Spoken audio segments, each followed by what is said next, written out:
Dear all, on behalf of I3 Instrument Support Facility, I would like to welcome you to our 17th virtual event focused on structuring the rolling pipeline of interregional investment ideas. This virtual event is one of the monthly series of virtual events focused on supporting existing and future I3 project applicants, beneficiaries, and the extended community.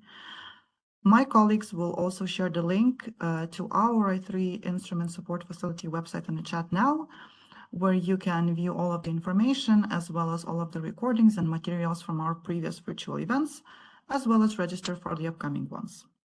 At the end of the virtual event, we will also share a QR code with a direct link to register to our next virtual event. So you will have that information as well. Next to the virtual events, I3 Instrument Support Facility offers many activities: working groups, policy discussion groups, annual forum, observatory, and much more.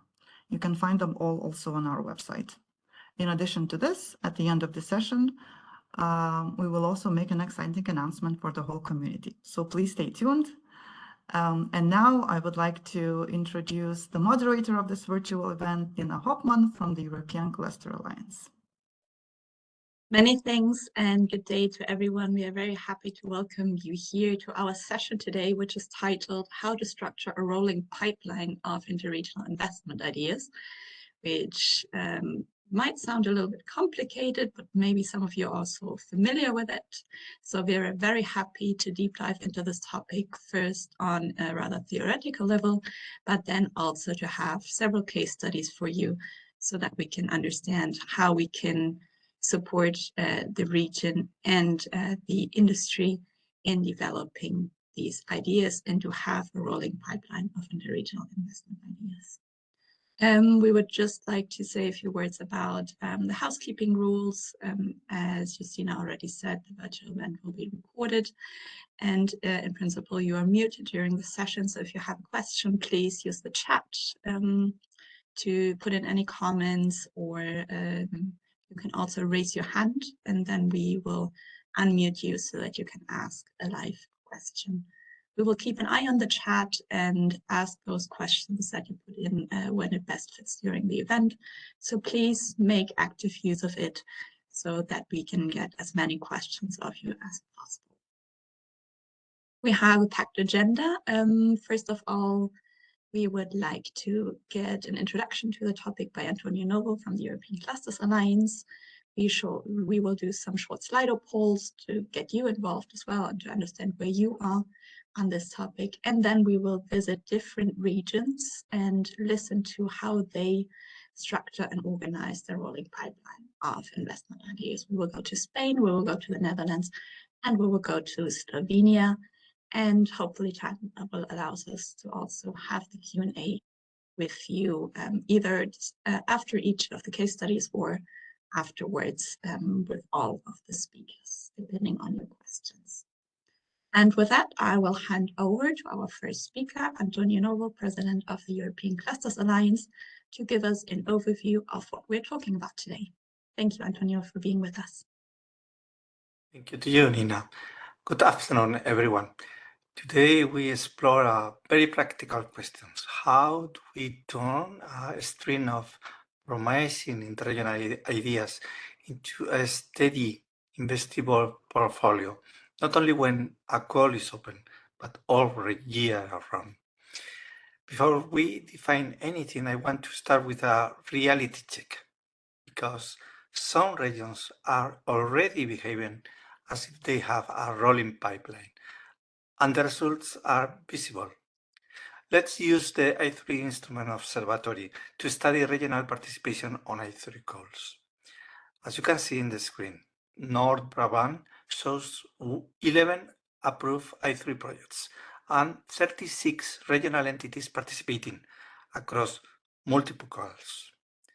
If we go to the Norte in Portugal, in the next slide, it shows 18 approved I3 projects and 23 regional entities participating, presenting successful proposals year by year. And the key point is this: Norte is a less developed region, yet it is achieving near continuous participation with successful projects that tell us something very important. Success is not only about being advanced, it's about having an approach. So the question for today is not, is a rolling pipeline possible? It is, what are these regions doing in practical terms that keeps ideas moving and keeps consortia ready? That's exactly what we want to unpack with the case contributions and the discussions today. How do we turn a string of promising interregional ideas into a steady, investable portfolio? In a moment, I will hand over to our Slido polls. But before that, I want to clarify what we mean by a rolling pipeline in the context of I3 and smart specialization, and propose a simple structure you can take back to your region. The I3 instruments support interregional innovation projects in their commercialization and scale-up phases, bringing projects to investment level. The I3 support facility is here to help you do that through capacity building, intelligence, and matchmaking. Across Europe, we see the same pattern. Great ideas appear, partnerships form, but they often mature too late. When the call opens, teams rush, and in many cases, the result is either a weak proposal or a missed opportunity. A rolling pipeline is the antidote. It is a living system that keeps ideas moving from interesting to investment ready at a steady pace. It helps align three things that are often disconnected. One, smart specialization priorities and the entrepreneurial discovery process. Two, real industry demand and value chain gaps. And three, funding and investment windows. When we say pipeline, we do not mean a static list of projects titles. A rolling pipeline is rolling. It's a continuously refresh. New ideas enter, mature ideas exit into calls or other funding. Some are paused, some are stopped. It is stage gated. Ideas move through clear stages with decision gates in between. It's interregional by design. Each idea must have a strong rationale for working across regions, complementarity, scale, or a shared value chain challenge. And it must be investment oriented. The objective is not only a good project, but a credible investment proposal. Who pays for what? To deliver what outcomes. In smart specialization terms, the pipeline is the operational bridge between entrepreneurial discovery and delivery. It turns signal from stakeholders into a portfolio that can be financed and implemented. I will show you now a potential 7-stage structure with simple decision gates, but please take it as an inspirational proposal and just for the project phases. There are many approaches that could be valid, just adapted to the main concept proposed today. And of course, it is not reflecting the very important existence of the agencies, the agents that move all those stages. To keep any pipeline rolling, you need at least two things: a minimum dataset, a pipeline card per project, and a clear owner, typically a regional innovation agency, managing authority or mandate entity, cluster it could be.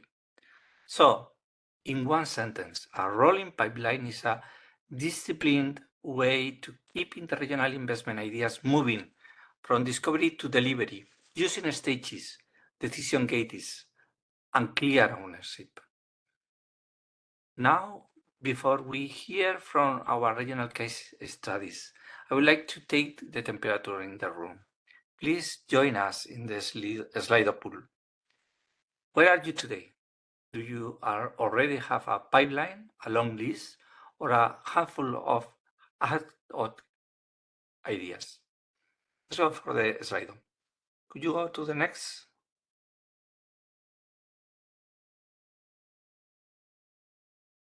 So this is the first question.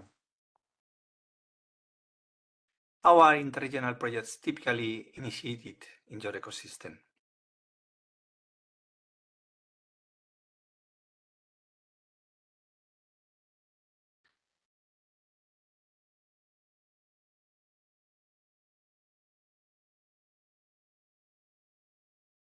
Join us through use your phones or your desktop.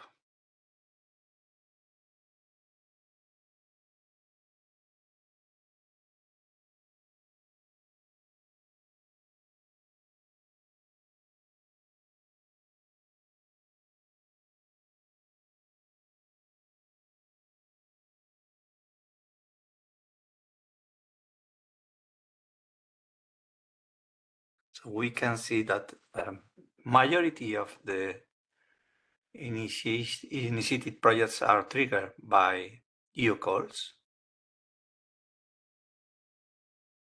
or existing partnerships. Yeah, indeed, this is very interesting. Thanks to all of you already for your answers. And maybe, Antonio, this is also what we would like to change a little bit with the rolling pipeline so that it's triggered by not only by an opening of a call, but to have ideas ready already when a call is open.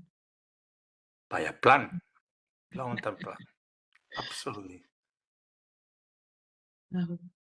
If you have any other triggers, you can also put them in the chat. Of course, we will give it another second for you to vote. We see that nearly 30 people have already voted, which is great. And yeah, we see also on the answers that projects can be mainly triggered by EU calls or existing partnerships. And then if you agree, Antonio, we will move to the next question. So you Please can do ask that. that. This is about pipelines or not pipelines. So where are you? Are you using this approach? Do you have a long-term plan or a methodology to have a continuous proposals list?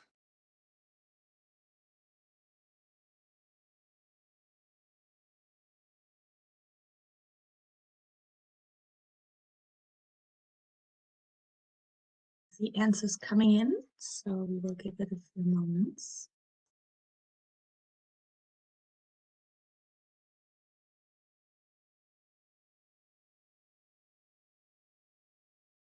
It's very informative to see that there are equilibrium. There is an equilibrium, no, between approaches. And it's good to see also that there is quite a number of participants that have a pipeline. Yes, and we encourage all of you share your comments during the presentations, or maybe you do have a different approach that you would like to share or ask a question as to how it can be done differently. So please, that's great. We see 28% do have a pipeline, 28% have ad hoc ideas at the moment, 24% nothing of the above, just getting started. And several of you have a long list of potential projects, which, yeah, it's great to have that diversity in the audience. And we will go to the last question.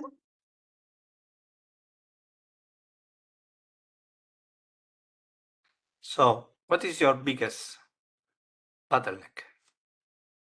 Where are the barriers for you?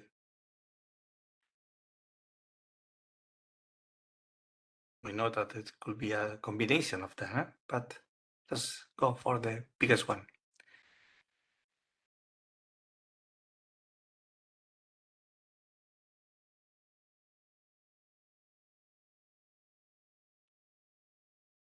So based on the answers to the previous slide of question, 25% of the attendants are using pipelines. It will be excellent to hear you or to have your contributions If not through speaking, because it will be difficult, use the chat. Please don't hesitate to share your approaches on the chat, your ideas, how will you improve what is said, even references to your system if you have any web page or document where you present it. That will really enrich the discussion. Don't hesitate to do it, please. And we see from the answers right now that most of you see making ideas investment ready as the biggest bottleneck. So this is also a topic that we're going to tackle now with our case study. So thank you all very much for answering the Slido questions to get the temperature in the room and to see where you're at. And I think it's also very interesting for our speakers to know that. And with that, I would say we close Slido for the moment. Many thanks, Antonio, for this introduction. And we hand over to our first speaker, Francisco Vigalondo from ADEX, which is Aragon in Exterior. Francisco, please feel free to introduce yourself, and then you have the floor to explain us what the region Aragon in Spain is doing in this regard. Thank you very much. Thank you very much, Nina, and good morning or good afternoon, everyone. It's a pleasure to participate in this seminar and this opportunity to show you the case of Aragon in regarding our participation in this program in I3, but also in general our position as a region in the European innovation ecosystem. I hope that you find my presentation useful for all of you. We can go next step, please. Let me start by introducing the context of the Aragon innovation ecosystem. I think it's important to start also the way that our participation in I3 and the importance of I3 for us.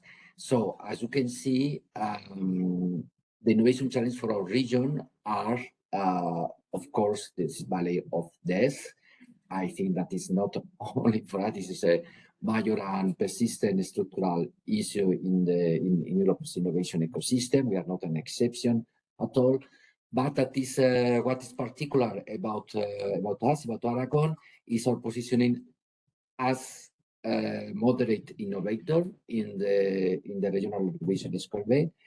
Our position has remained unchanged from the very beginning. So that is something that happened because we are a developed region, an industrial region in Spain, industrialized region in Spain. But there's really difficult to us evolve. Why? Well, maybe regarding again this. It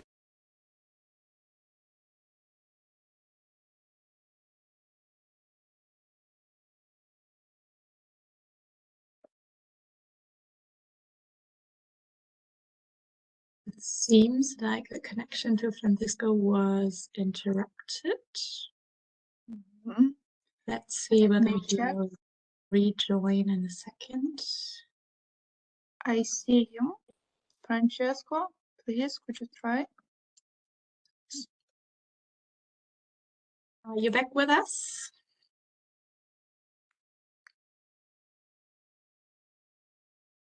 I see he's reconnecting. So yeah, there he is. Thank you. Then go ahead.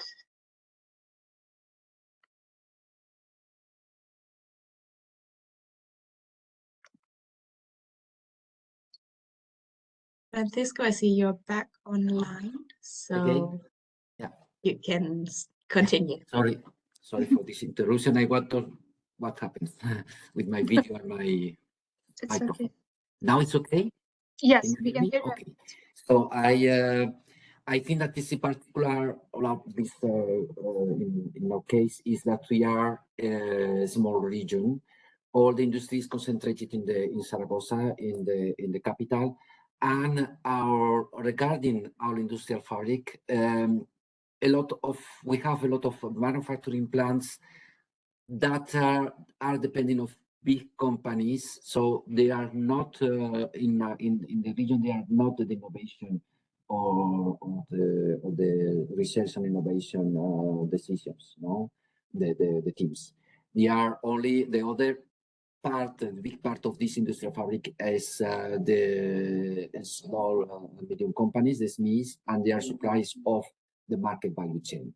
So they are, and the big, the best resource in participating in the research and innovation European ecosystem is provided by the university and the technological and the research centers, more than the participation of the companies. The companies are more concentrated in this part of post-fabrication stage. Go ahead, please. So they are, in my view, I'm sorry, this was just the denomination of the previous one. Yeah. So we are a moderated innovator. We have a kind of driving approach traditionally to innovation, not in industry, you know. And another problem is that a lot of time we are working in silos. So for coordination also to encourage the participation in a more strategic planning. Okay, we'll go ahead. Thank you. Next one.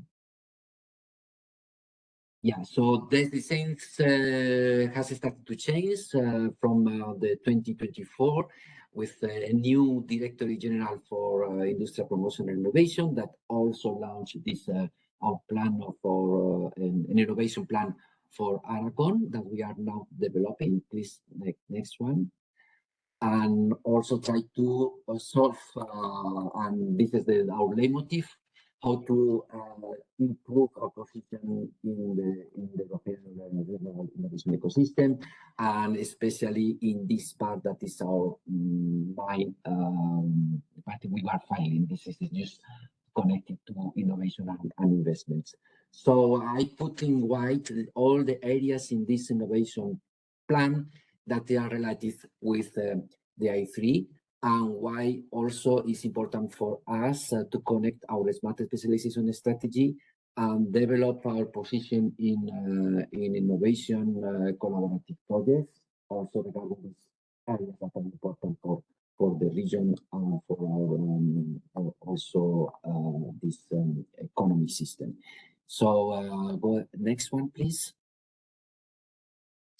I go quickly because I think it's more important the second part of my presentation for discussion. So another important part of innovation plan is that now is also the region is the regional authority is committed to this structure and consistent innovation strategy, and also to use this data decision making and data evidence, etc., to use to act in a most efficient way. Next one, please. This you can see now our ecosystem, just to identify that is not too much bigger, it's complex, but big this is not big, so that should be an opportunity for us, an advantage, because it's easy to have contact or everybody meet and know everybody in our region. So, but this was a very, I think, justified that we are working on silos. So this is one also now the task now of our Directorate General is to try to put all people together and just to go deep in the collaboration and just to act in a more oriented way. So we are this now even organized in Innovation Hub, regularly organize meetings and other kind of activities as to the people can change information and also develop ideas and collaboration. So go ahead, next one, please. This is more in particular all the agents in the ecosystem that they are related to the public authority, and you can see in the call just the Directorate General, and with two institutions to support that. They are new. They are new. One is the Innovation Office, and I presented in the next slide. And these two, one another task force that is related to health, much more specifically. Okay, and as you can see, also there are a lot of institutions that they are repeating in all different of parts of the value chain and innovation value chain. That means that they are not different or specific institutions for different segments of the value chain, but they are the same institution that is also covering the value chain. So that is sometimes a problem because we are overlapping. So one of the things that we are trying to improve is not overlaps and maybe to really each institution will be more concentrated and focusing in a part of the value chain that are related with the competencies of this institution. Next one. And this is our cluster actors in the innovation ecosystem. I think that Aragon is one of the Spanish regions in which clusters have really a high activity. We are a region with companies like this cooperation and this participating in cooperative way through the clusters. But on the other hand, most of them, they are not too much active at this moment at the European level. We have exceptions more, like car, the automotive cluster, the IDEA, of course, so also this is a digital cluster, and we have the aerospace, AERA, and the cluster for water, and now a new one, this is another visual, that they are active in I3. Campac, and this for agricultural technology, and also Ara Health in health that they are starting to participate. Clenar, not too much. The other are really, we need to encourage this participation at this stage. Next one, please. As I said, the innovation plan have a part that is more structured, and this is the base to improve our tools and our policy instruments. It's not directly related to the participation in I3, but it's important to have or to develop, as in the Antonio in the previous presentation in the introduction, they also highlight the importance of this, the creation of a pipeline. We have not at this moment a pipeline for projects, but this is important steps to get to have this pipeline in the future. Okay, next one. And this is the part in really that more, this is the tool for which we can now increase our participation in the I3 instrument. This is in particular this innovation office that has the mission is to get, next one please, is to coordinate, and also next one please. Yeah, this is the structure. So one of the important mission of the innovation office is the coordination of these public institutions. We have the Aragon Institute of Technology, that is an important actor for technology transfer, and the Agency for Development is the ERF, and another institute which I am here, the delegate in Brussels, that is about internationalization, and the development agency is more about entrepreneurship. So this is we need to cooperate in order that just to stimulate this participation with a holistic vision, okay? And also regarding this industry that the driving industry for innovation and also for investment. Next one, please. So this is our vision also to participate in collaborative projects, and we simplify the map of different calls in Europe, and we distinguish between excellence and cohesion, and we also distinguish between scope topic and focus topic. So in our case, as innovation office, we think that our role, the most important role, could be in this crossing between cohesion and focus on open topic, the I3 and the interregs. So this is also in the last part of the innovation value chain. But we, of course, we need to be also connected, and we be consistent with the participation of their agents in the other part of the calls. Okay, like excellence, this Horizon Europe, and of course our own structural funds. And this is very high. This is a challenge for us to have only maybe 10 companies at this moment, startups that can have some opportunity to get funds in the European Innovation Pacific. But now we have also invest in a financing company in the region, so they are that has now get the certificate from the European Innovation Council in the first step for the public. Okay. Next one. And we are also trying to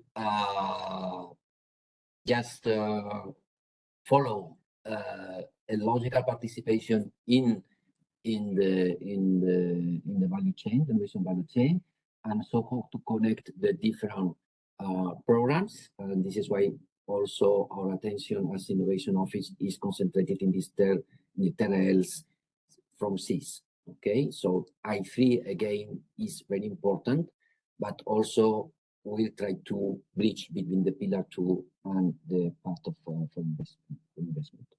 Next one. And yeah, I think that now is more for discussion. And for us, our participation in the I3, we start very soon. We start through the S3 partnership in which Aragon is involved in hydrogen in particular. And one of the first funded project in I3 was Aragon involved, was how to market. We are very proud of this project that even now is finished, but they continue to be active. And we organize the proposal, everything through the S3 partnership.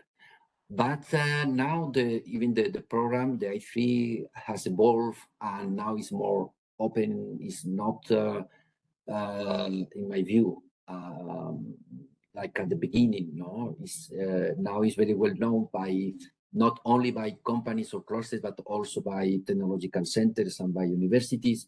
So there are a lot of participation, is more competitive at this moment. There are also the commission that strengthens the participation of less developed regions. And also this is one of the conditions to build the consortium that has been more complex now. So as region, we are maybe as actor to participate in I3. We are no interest at this moment. That we try is to encourage the participation of our audience and clusters in particular, but also through the clusters, the companies, and also to attract maybe the technological centers and the participation.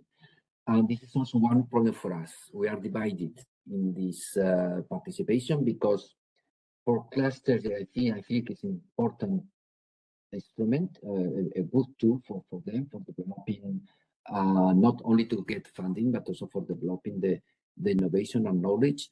But they are sometimes the resources are limited. So this not we need to help them to encourage to participate, and also they are sometimes for them it's easier to participate in national calls than in the Europeans. Okay, so this is in which we have a task, a mission to encourage this participation. And on the other hand, our technological centers of the university, they are very good results in the pillar 2, and they prefer go to the pillar 2.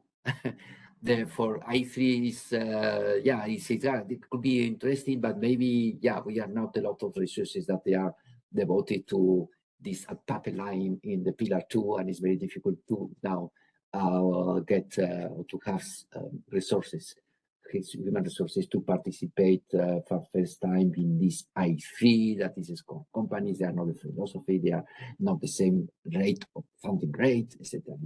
So but they are important. I think that we encourage that in order to build this capacity and to introduce technology in the projects. Next one. And this is just to conclude. This is the next issue, and also the title for my presentation. I think it's not only our challenge for us, but maybe for everyone, is how to bring in the gap between innovation and the market value chain.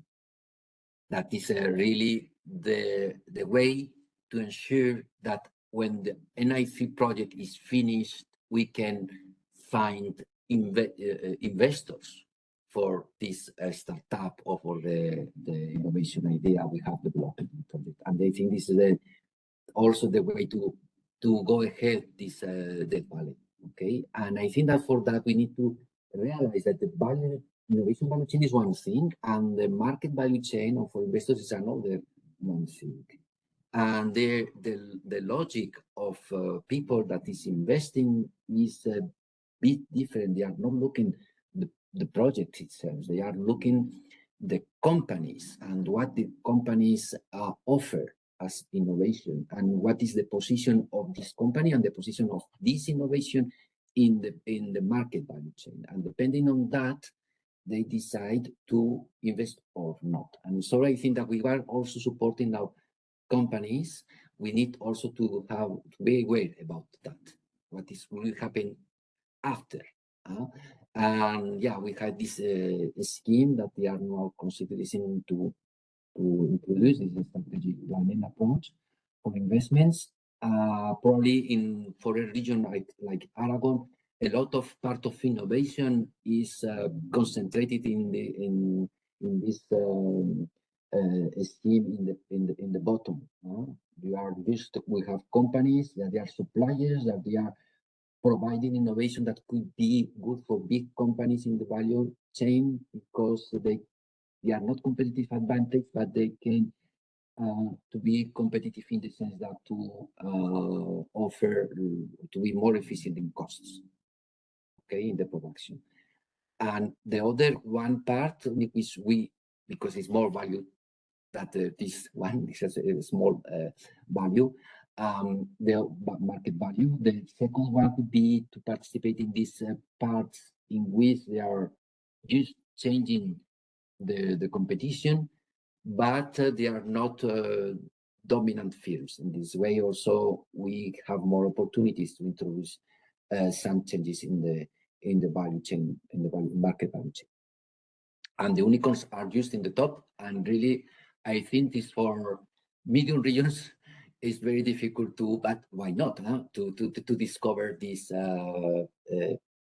pepitla goals to find a unicorn for market.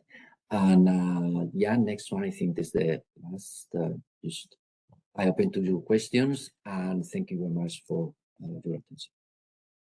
Many thanks, Francisco, for showing us how the innovation governance looks like in Aragon, and what are your elements, which are your entities that you involve, and what kind of strategic pillars you have put to structure the innovation ideas. Thank you very much for that. Put in your questions in the chat, everyone. I think Francisco will be able to stay on for a bit. And without further ado, since I don't see any questions yet, I will hand over to Wim from the Netherlands to introduce yourself and to give us your case. Thank you very much. Yes, hello everybody, good afternoon. Thank you for having me. So my name is Wim de Kinderen and I am working for Brainport Development, which is the regional development agency, a cluster if you want, working for the Eindhoven region in the Netherlands. And I'm responsible for European affairs. So I'm very happy to share my experiences with you on the title that you all know. And next slide, please. So I think on the question of how to structure or organize a pipeline of investment ideas, the issue is quite simple and at the same time incredibly difficult. It is how to get organized. And I want to share with you how we do that from two different perspectives. One, how we organize within the region. And then secondly, in that order, how we then go international on a European level, forming partnerships through the S3 thematic partnerships, but not only that, so it's not exclusively, although they do have a big preference. I will be speaking a lot from the Brainport perspective and the Vanguard initiative perspective, more specifically the 3D printing partnership that I'm co-leading with Flemish and Portuguese colleagues. But I really also want to thank my province, of course, the province of North Brabant, and the two clusters that you see here, Agri-Food Capital and Sports and Technology, who are also very active in the world of smart specialization and the S3 partnerships. And with all three of them, I have been preparing this presentation. Next slide, please. So to start with, from the regional perspective, next slide, please. This is how we basically approach coming to a cluster within Brainport development. So the ecosystem of Brainport Eindhoven consists of 7,000 high-tech systems and material companies and much more beyond, because this ecosystem actually also stretches throughout the Netherlands. More and more, an organization like Brainport is acting on a national level with the knowledge that the majority of high-tech companies is based in the Eindhoven region. So we define ourselves a lot as a functional region, so not an administrative region, but a functional region, a geography with blurred lines where we collaborate with everybody who connects to the content. And we cater for this ecosystem with communication, also popular communication towards the people living in the region and the press and the media. When we really go to activities, then we're talking about the community level, which is really a broader group of companies which we cater for, also reach out to in communication activities, and which is actually the larger pool from which we recruit to really make a cluster. And the cluster in this definition is a dedicated and committed group of companies and knowledge institutes that we gather around a common program or a roadmap. And around that, we also have a communication program, including public affairs activities towards the national government and the European institutions. Next slide, please. If we then see how we make a program on what we call technology market combinations, this is the 7-step approach, where basically we try to detect, based on realities, not on wishful thinking, what the strength in the region is. So based on evidence-based information, data, scientific publications, patents, etc. So we really try to identify which part of the value chain in which technology we have a right to play, as we call it, as a Brainport region. And on that basis, we start with smart targeting the companies and the knowledge institutes. So from the pool that I was mentioning in the previous slide, we really identify individual players with who we then build a very focused program, defining a goal. And based on that goal, we try to find the means, including funding opportunities, to realize that goal. So in that order, clearly, aiming at companies who are the first and final target audience, defining the goal, and then setting up the instruments and the funding mechanisms to make those goals a reality. Part of that goal is going international. for all the partners and the competences, of course, that we don't have within the region or within the Netherlands. Next slide, please. Because then we indeed go to the European level. Next slide, please, where the S3 partnerships are very favored way of organizing the European activities. And the main goal there is actually the permanent structure. So I will come back to that, will also be my main conclusion. The permanency of the structure in which you work is quite important, we think, to get things done. And this slide is almost needless to remind. This is the famous learn, connect, demonstrate, commercialize four-step approach. In S3 world, I think we also add scale up here. And you can click 3 times, Nina, if you want. The basic message here is we have been defining our regional program through intense talks, collaborations with our companies. So when we do the mapping of the value chain on the European level, we can do that ourselves as Brainport. So this is industry inspired. We have been going through this entrepreneurial discovery. We can really speak on behalf of industry in that stage. And then we go to the connect and demonstrate phase, where we help the players, the companies and the knowledge institutes to set up their collaboration projects. So this is collaborations which are really industry driven. They are around the table to go at the end to the industry owned results, because again, the first and the last target audience are the companies. But this issue of industry ownership is also here, and I will come back to that in a few slides, to remind everybody that there is really a business-to-business reality and a private funding reality which we shouldn't lose out of sight, also not in the early phases of the collaboration, sometimes because of the scarcity of public funding opportunities.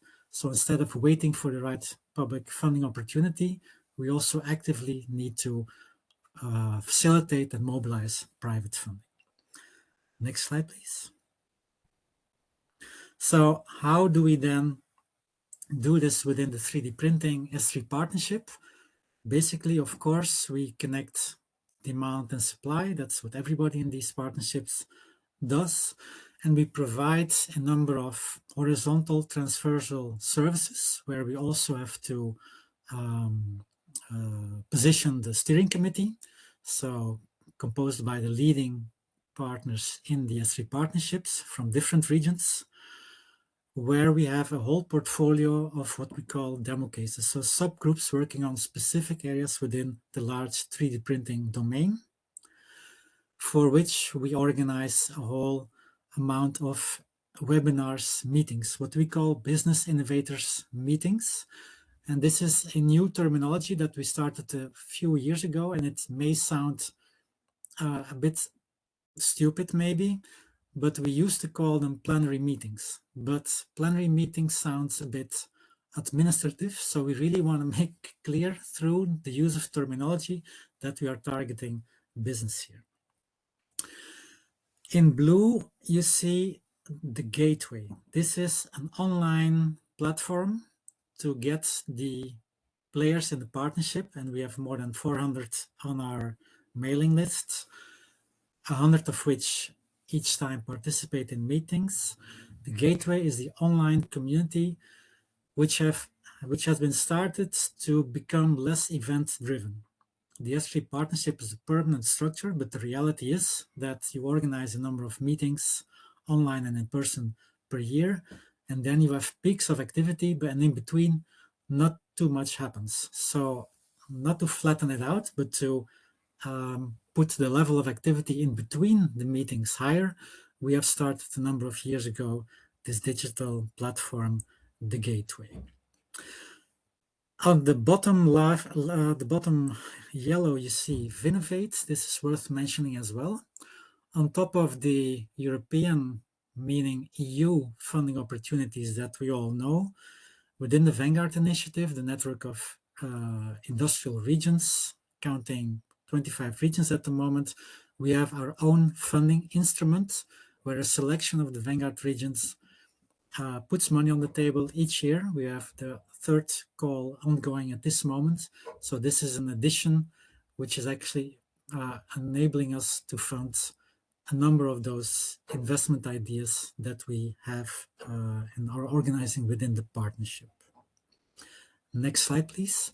So all this toolbox basically brings us to this portfolio of demo cases where you see the titles of the topics we are working on within the large 3D printing area with the names of the organizations and the people who are leading this. So you also clearly see that this is a matter of distributed ownership.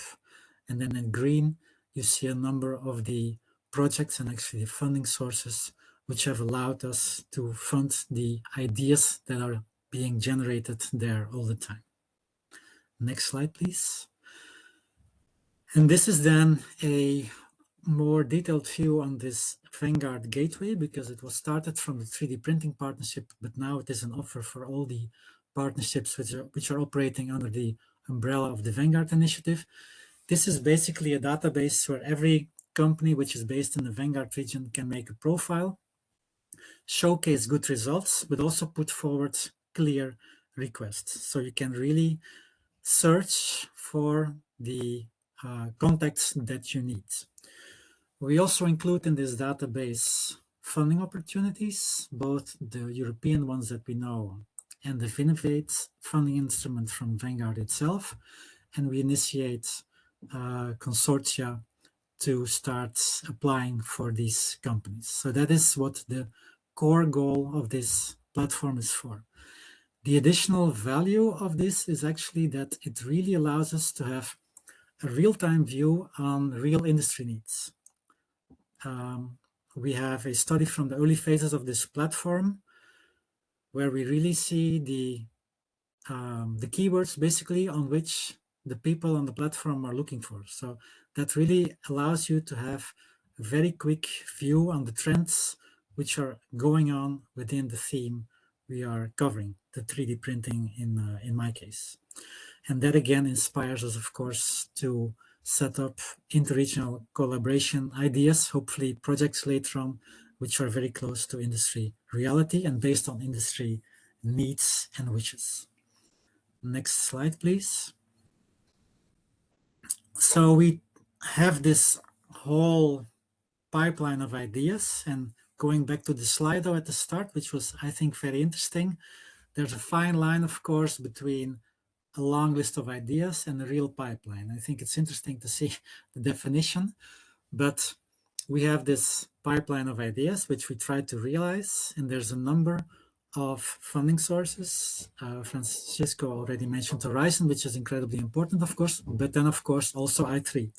I3 is very important, not the most important funding source, unfortunately, for our partnership, but we were able to realize and just close the 3DOP project, which is really covering the whole value chain, as you see here, including a large number of regions, 16 actually, and a large number of partners, mostly companies.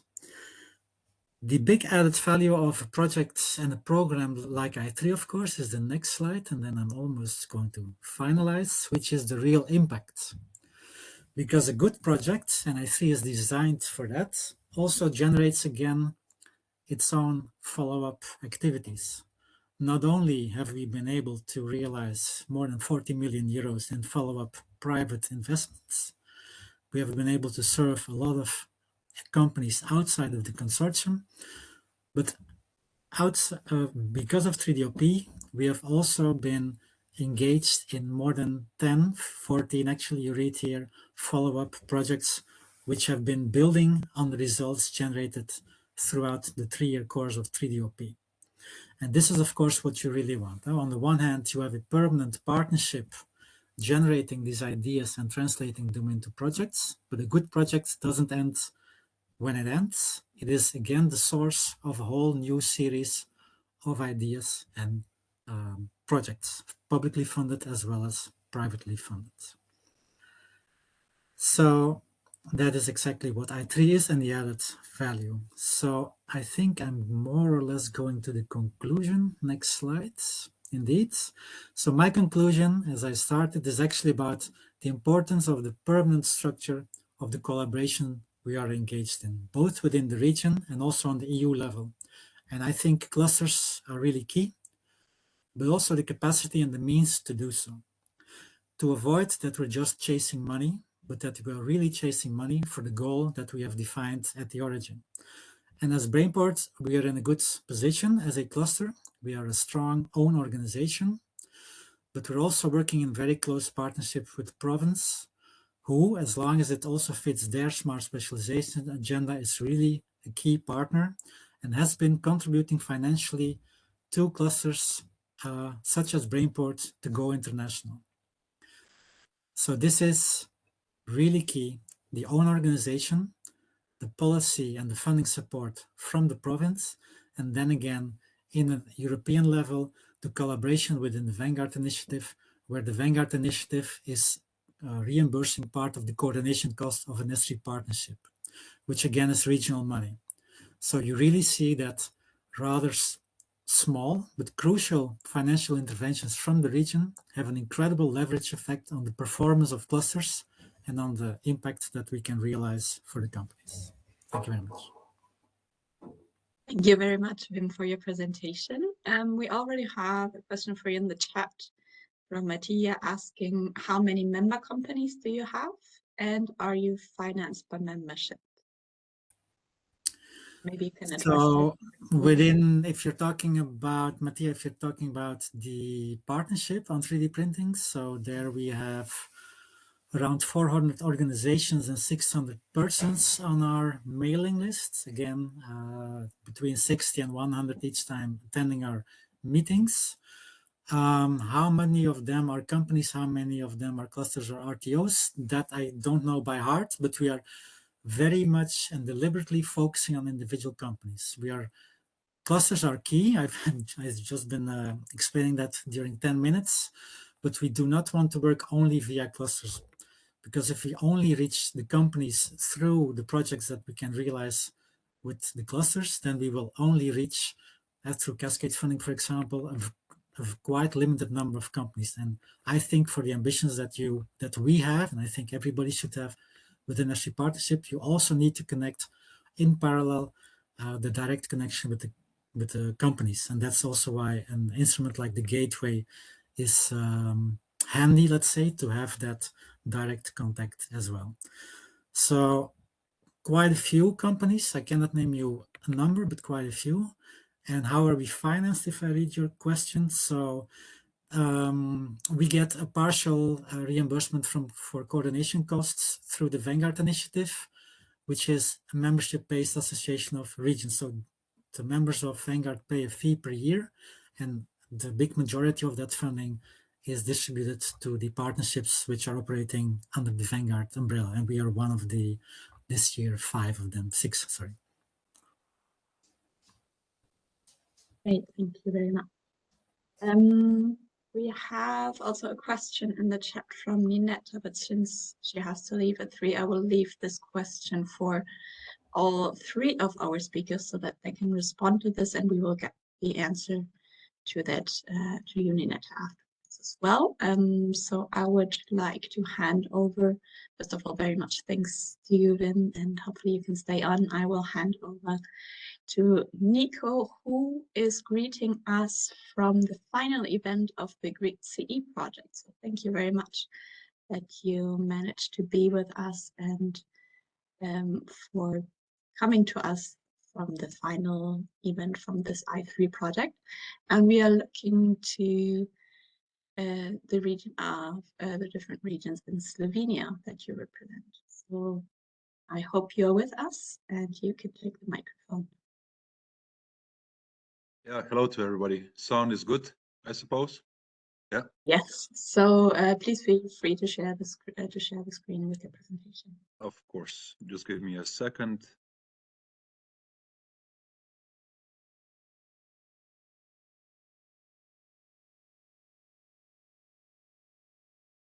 Do you see it? Yes, but not yet in presentation mode. There we go. Okay, so hello to everyone. My name is Niko Natek from the Energy Agency of Svinjska, Ślezska and Koroška region. I'm coming from you live from Brussels, where we had our final event. It was a very, very good turnout, and we also had Vanguard Initiative coordinating 2 sessions with the companies. And I'm happy to be here with you, although it was a bit crowded today. So thank you to the organizers for considering me. Anyway, I will just say a few words about organizations really quick. So we're coming from Slovenia, Eastern Slovenia, and Velenje to be specific, so Eastern Cohesion Region. We were established in 2006, but by 3 founding municipalities and the public utility company. Our areas of work originally was focused on energy management of local communities. That means energy auditing, investment, documentation, building renovation. And since we have matured to project development and investment in renewable energy sources. Currently, we are only 14. We are involved in several networks, Federen being one of the most relevant. We are also part of NALAS. We are the national contact point of the European Hydrogen Observatory. We're also very much involved in the strategic research and innovation partnerships. This one I have here is for mobility. And we are also one of the first to promote the adhesion of local municipality to the Covenant of Mayors with Sustainable Energy and Climate Action Plan. So far, we have 50 successfully completed international projects under our belts. We do everything from capacity development all the way to innovation procurement. Some examples of our work on the local level. So building renovation is our main focus and personally my passion, especially if it involves cultural heritage. And we were one of the first to actually facilitate investment into renewable energy sources. These are just 3 of our first small PV installations we invested in 2010. We are based in a coal-intensive region in transition. It's one of the 2 in Slovenia, Svinjska Ślezska. We just recently passed a law for the phase out of coal activities, and the thermal power plant as well as the coal mine will be finally shut down in 2033, which in energy terms is like saying tomorrow. We have been very much involved in supporting the local actors and the companies to prepare projects and to decide how they will address the challenges of the closing coal-related economy. So the project I'm representing today is called Green CE. It was one of the first projects to be funded under the capacity development strand to be under the interregional innovation investment instrument managed by ISMEA. We are the lead partner, and this is all the information. We asked for a prolongation for 2 months, and the project is ending tomorrow. Our project joined 8 partners from 6 countries, all representing less developed regions. That means less than 75% of GDP compared to the European average. We also had a really large group of associated partners extending far beyond the Central Europe region. The partners and the countries are listed below.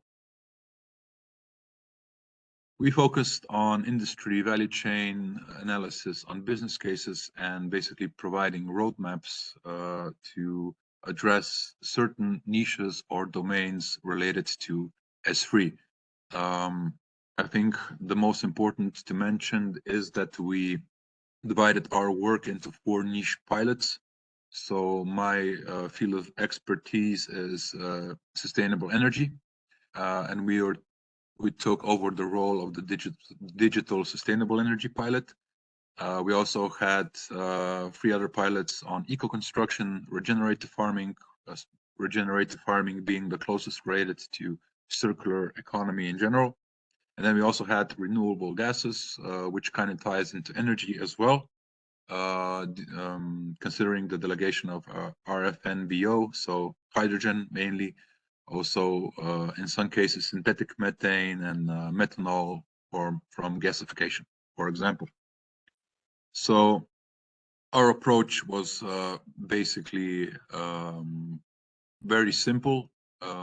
We mapped and assessed portfolios. So we had a really extensive entrepreneurial discovery process going on in the first, I would say, almost year of the project.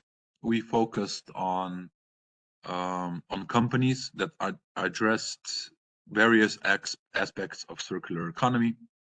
We then looked at their product line and the value chain, so who they're working with, on which materials they are focused, where does the value added happen. We then use that information to basically facilitate a round of capacity building and matchmaking events. So the holy grail, I would say, of such cooperation is business to business. We managed to have a few of those, particularly having a really innovative SME that is solving a particular challenge of, for example, an industrial buyer. And that, I would say, is a match made in heaven. There is no public funding involved. It's just basically connecting a good business to a good business. And this generates not only revenue, but savings of energy in our example. On the other hand, we also offered targeted support in terms of project development. So we formed consortia. We helped them draft proposals. We identified existing consortia and facilitated the cooperation of missing capacities in terms of companies that are already providing that gap.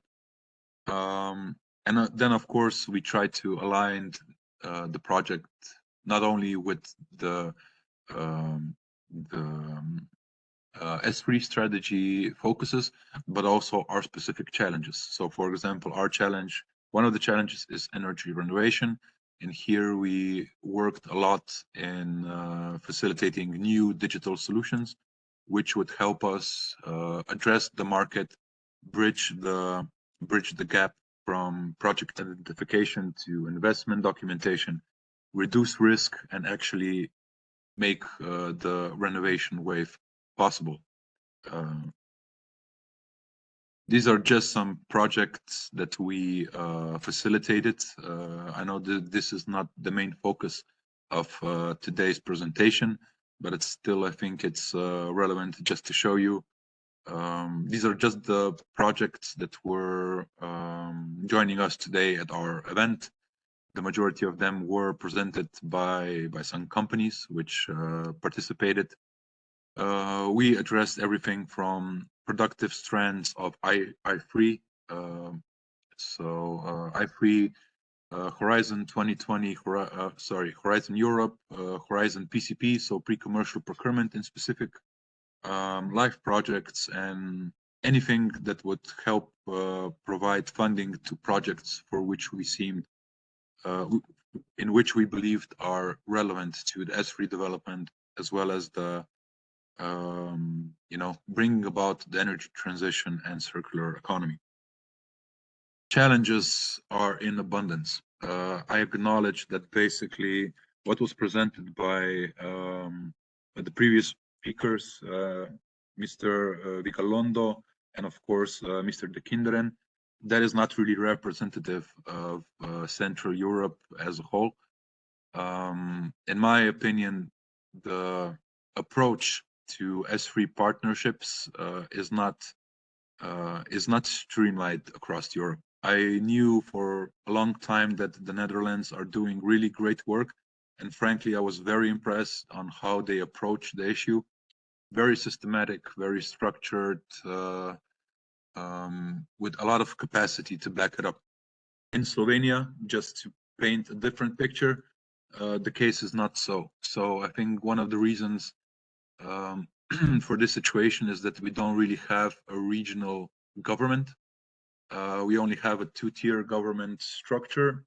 We have the ministries making the national policy, adhering to different directives, transposing them into national law.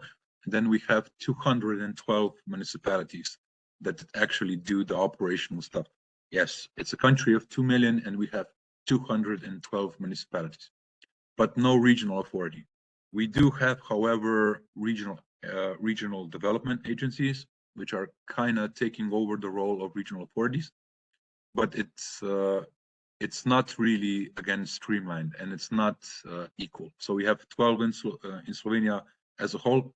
Slovenia is divided into two cohesion regions. Western Slovenia is more developed and Eastern Slovenia is less developed. 7 of those regional development agencies are based in the eastern side, but it really depends. So some of them are doing incredible work with the capacity they have. Others don't want to be critical, but they lack the capacity to assist the companies and forming the partnerships on a adequate level. I know that this requires a lot of capacity. I'm would be interested to have a look at the numbers, so how much funding is actually invested by those more advanced regions into getting that structured, systematic approach. But this is not happening in Slovenia, and for sure I can say that it's not happening in the majority of countries that we have been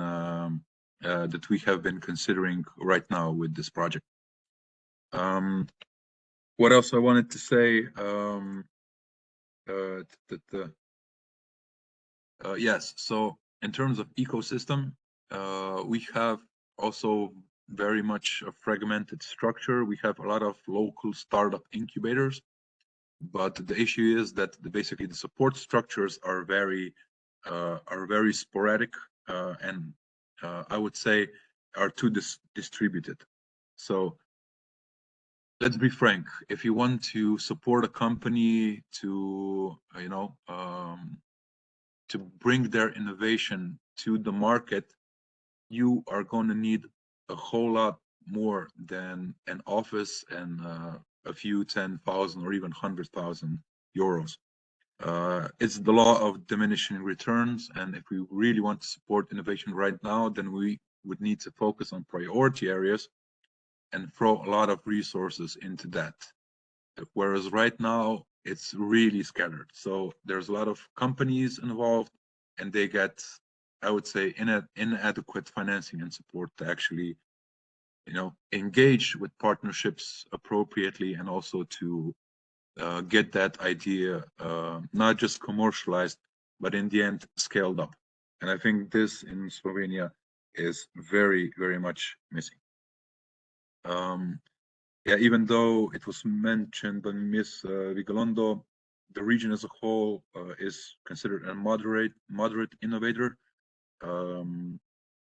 So are we, basically, but I would say that in terms of their approach, it's they could be considered very much advanced for what is the average and what we are experiencing in Slovenia. So how we address the challenges, we basically we drew from our personal experience. We are working operationally on the local level, but also national level. Basically, we are addressing problems, so real life problems. I mentioned before, one of them is energy renovation of buildings. We have hit several brick walls, and these could be efficiently addressed with some new innovative products. So what we did is basically we presented challenges. We said, this is the situation, this is where we have issues, this is what we need. And then basically a good format for this was 15 to 25 companies. And then we kind of saw the capacities, interest, and how they could actually resolve challenges. And then we could, again, maybe sometime we were focused on business to business, but in these cases, we were mainly focused on consortia building. And I mentioned before, pre-commercial procurement is one of the good instruments that we tend to use in the future. This is basically an international public tender where the buyers group issues a challenge, and then companies apply their ideas on how to solve the challenge. The good thing about the instrument is that basically the majority of development funds goes not to administration, but to actual development. And the actual, an additional good side of this is also that companies retain the ownership of their intellectual property. So not only is it possible to commercialize their products once the project is done, it's also encouraged. The instrument usually goes through 3 phases. So concept, prototype, and then validation on a real life environment. By the time the project is finished, you basically have something you can already offer to investors. And this is just some insight on how we approached. So challenge, capacity, and then we got people together to address these challenges. That principle, if you're the smartest one in the room there, then you're not in the right room. We followed that very rigidly throughout the process. I think that would be it, and I think I already overshot my time, so I would conclude here. Thank you very much. Thank you very much, Nico, for your insights. We have a quick question for you. In the Greek CE project, how many project creations did you support? I don't have the numbers in front of me right now, but I would say that I think that they were in the 20 to 30 projects, I think, about. I really don't have the number here, but I know that it's over 20. It could be much more, but I'm not sure.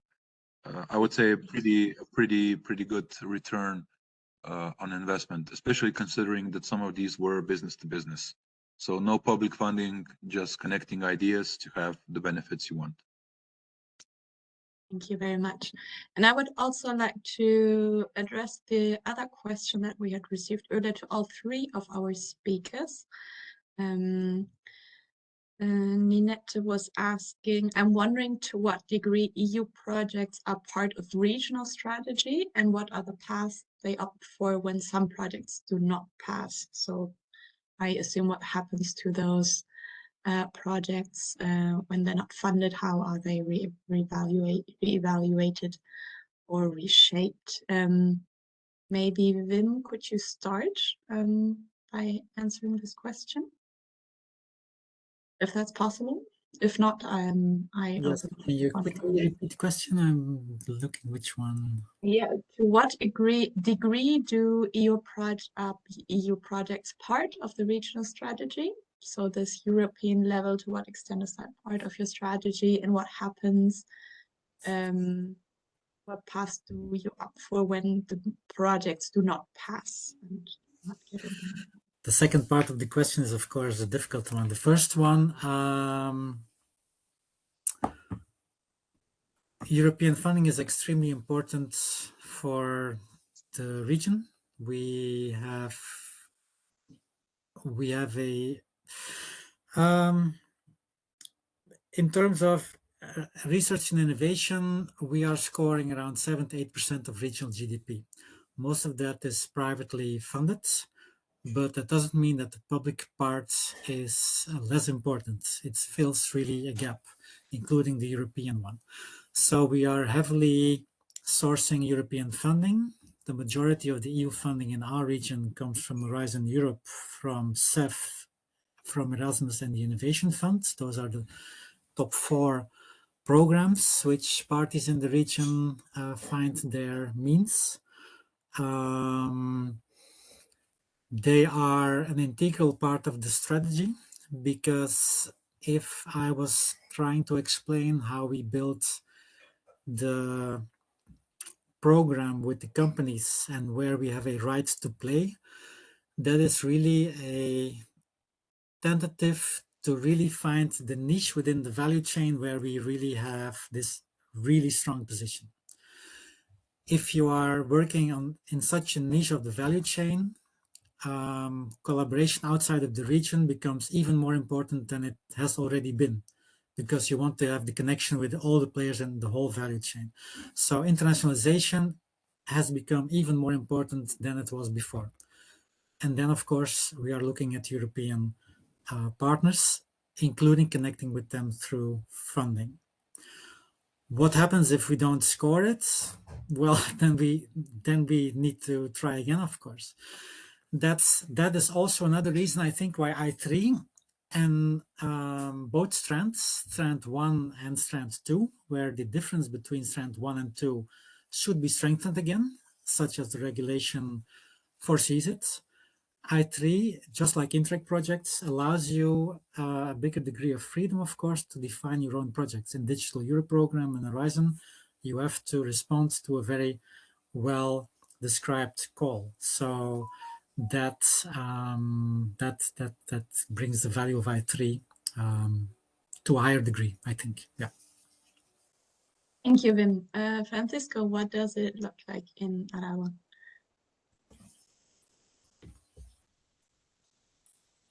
Sorry, we cannot hear you. You need to unmute yourself. No, I think that for Aragon, now that really we need is to build or to build this involvement of different agents we have in the ecosystems, you know, and maybe to explain that they are not. This is not a game about projects and money to get funding, but this is something that we need, no, the money to support the different effort and to develop the knowledge. But the money is not the really the real one. Huh? And sometimes I think that we are in a competition to win projects, and so we need that. That is more important to be in regarding the long term in this perspective, and that also to build an ecosystem that is efficient because they are cooperating and working more closer, and they are just looking for open the growth of the competitiveness for the future and attracting business for regions like Aragón. That they are not, maybe they are a medium region that is also being surrounded by champions or more populated areas with big universities. But on the other hand, we have also advantage. For instance, no, we have relatively cheap energy access or water resources, or also territory to develop new investment plans. So that is something that we need to use, but I think more smart or more clever way, no, and not only just to look for the next call, no. So for us, that is important is to develop as soon as possible this pipeline, but not only by the top down, the authority, but also involving the stakeholders. Yeah. Thank you very much. And Nico, I will hand over the last word to you, maybe to say how important is this EU level in your regional activities, and then I will hand over for the closing. Okay, thank you very much. I think it's a broad question, which could be addressed during lunchtime or something. It's a lot to say there. Maybe I would just say it really quickly because we're almost out of time. But I would say that strategies can be good, but you need capacity to make them operational. Otherwise, it's just something you put in the drawer and nobody really cares about them. And we have experienced this time and time again, be it regarding energy renovation, rollout of renewables, well, that was some time ago, as well as the implementation of infrastructure for alternative fuels. A lot of strategies, but again, you need capacity. You need someone to push that forward. And then in this context, I can provide you a good example of what we did in terms of the JTM So the coal-intensive regions in transition, basically we as a country hired an external party to do the EDP, so it was Deloitte, and the process was really good. The process, I think, is something that I imagine the S3 in general should be for us, and I think it's close to what my colleagues are doing in Spain and in the Netherlands. But I'm referring to the preparation of the TJTPs. So those were territorial just transition programs. And these programs were basically a part of the operational program for cohesion policy. It was, a public consultation. Companies participated. We identified projects together. Then they went through a, critical evaluation process in terms of KPIs. So how many jobs, socioeconomic factors, environmental factors, etc. And then we chose a list of the top performers, and the best evaluated projects were just included in the operational program, which basically means that yes, we will support this project through cohesion policy. If any co-funding is needed, I'm sure you will be able to get it, but this is a signal. So these are the investment priorities, and then you're not lost. You know what the focus will be, and I think that this is a really good best practice that I can mention here. I think that this is all the time I have, but go ahead, Nina. Thank you. Many thanks, Nico. Many thanks, Wim. Many thanks, Francisco, for your inputs and inspiration, hopefully, to our audience so that they can continue or start working depending on where they are in the development of the project pipeline. So thank you very much for being with us today. And I will hand over to Justina just to, and the team to share the invitation for the upcoming events. Thank you, and thank you to all of the speakers. It was indeed a big pleasure to listen to all of you. So 2 things from us still today before you leave. So first, I would like to invite you to register to our next virtual event. Our next virtual event is about value chain mapping for i3 instrument implementation. It's on 25th of March. It's going to be Wednesday afternoon, as usual for our virtual events. There is a link in the chat that we invite you to follow, or scanning the QR code that you can see now. It will also be shared with you if you register to our community. You will also receive an invite to register to our next virtual event. Next to this, I would like to give a final word to our colleague Santiago, who will tell other news we have within i3 support facility. Thank you very much, Justina. Thank you everyone for this insightful webinar. Just the last minutes to give good news is that we are launching the partner search tool of the i3 instrument in the i3 support facility. This partner search, the tool will be launched very soon, and it's an important milestone for the support facility, and since will be a place to connect and to make possible connections and collaborations between different stakeholders. So it is a fully operational platform where you will be able to filter per type of partner, region, sector, goal, willingness to be a coordinator or not. And you will be able to register and a very easy register. And then you will have your own fiche where you will explain who you are you looking for, etc., etc. So the call to action is to register to the newsletter, because we will send an ad hoc newsletter in the coming weeks to announce that the partner search is live. And it's better to be the first one to register. You will have more visibility, and it is important for next calls, the upcoming call, of course, but especially the next calls later this year for investment calls foreseen in May, and also the last calls foreseen next year. That's it, and I hope to see you there. Thank you. Thank you, everyone. Thank you very much. Bye-bye. Thank you. Bye. See you in our next events.